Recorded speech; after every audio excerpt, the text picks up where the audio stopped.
Hello and welcome to Fisher Sports. That's our second episode of the semester. We have a lot of fall sports to continue covering. I'm Sloan Martin alongside Quentin Harriger. We're going to start off with football.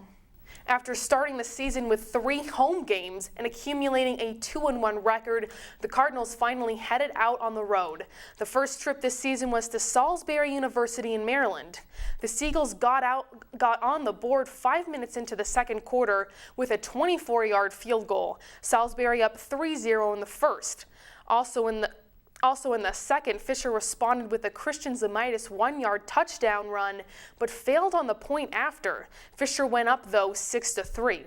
The Seagulls went on a huge tear in the third quarter, scoring 3 touchdowns, including a 48-yard pass from Sean Kelly to DJ Nelson and a 20-yard run by Tyler Curley to increase the lead 24-6. Although Fisher tried to retaliate in the fourth with 2 touchdown passes to Corey Hopkins and Ryan Schmidt, respectively, they were unable to catch the Seagulls. Fisher went on to lose 38-20. They gained a total of -4 yards on the ground. Tim Bailey went 29 for 54 with 359 yards, but he was also sacked 5 times and threw 4 interceptions. Corey Hopkins had 7 receptions for 84 yards and a touchdown. Defensively, Adam Burdick led the way with tackles with 13, followed by Dave Vosberg's 12.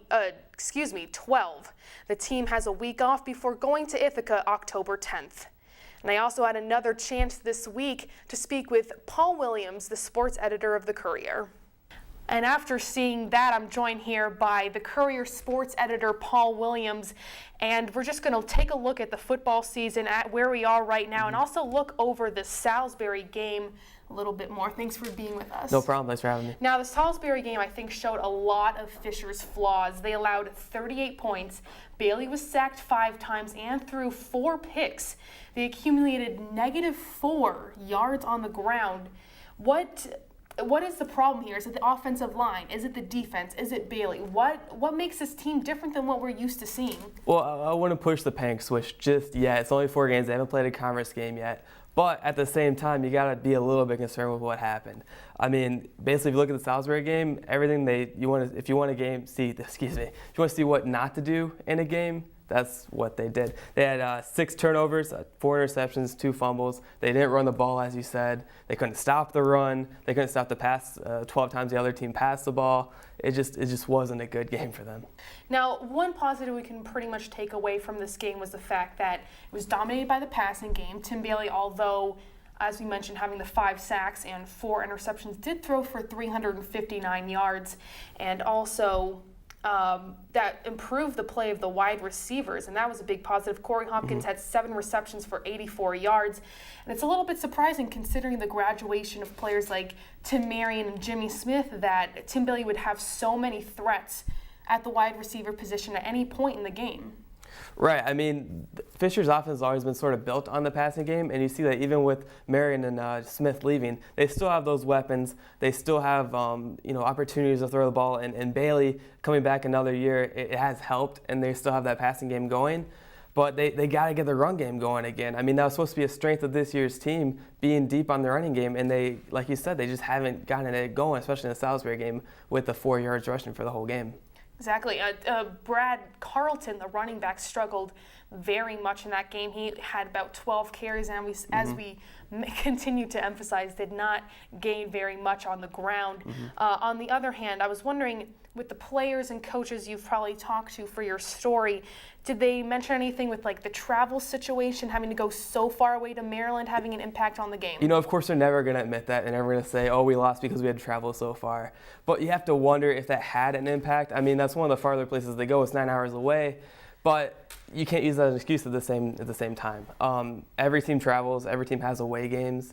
And I'm sure none of them will ever use that as an excuse, but maybe it did have a little bit of an effect, especially with the running game. Like, they didn't block well, they didn't run the ball well, they couldn't get anything going. Now this team is going to enter this week. They have an open date, so they have a week off, and then they're going to start a major conference swing starting with Ithaca. Do you think this week off will help, or will it maybe keep this game in their heads and really have a negative effect? Well, that's the most important thing. conference game hasn't started yet. This is the first conference game that's going to come up after the bye week. As much as this hurts and as bad as this game was, if they run through the conference schedule, it doesn't matter. I mean, if they can get it together, win against Ithaca, then potentially they could run the table. Potentially they could go into the NCAA tournament again. If you look at the past history, whoever has won the Empire has either been Ithaca or St. John Fisher, at least have shared the title. So if they can win this game against Ithaca, it'll be a big step in hopefully going into the NCAA tournament again. So you're saying what we can learn from this game so far with Fisher being 2-2, don't panic yet. We have to wait till the conference games in order to see what happens. And also, this team is maybe not everything we've seen yet, considering the competition they've had. Salisbury is a team that we're not very familiar with because they're not in the conference yet. They'll be joining the Empire 8 in a couple of years. Any last thoughts on the game, do you think? Just like I said, I think the most important thing is if they can put it behind them and have a strong conference showing, it'll be all right. Not time to panic yet, but at the same time, it wasn't a good showing. All right, Paul, I think that will do it for this segment. Thanks again for joining us. Thanks for having me again. And for all of you, make sure to pick up an issue of the Courier. Should be on stands. And also, make sure to check out Paul's column online or in the issue. It's called At the Buzzer. And we'll be right back after this break. Quentin and I will be back for soccer.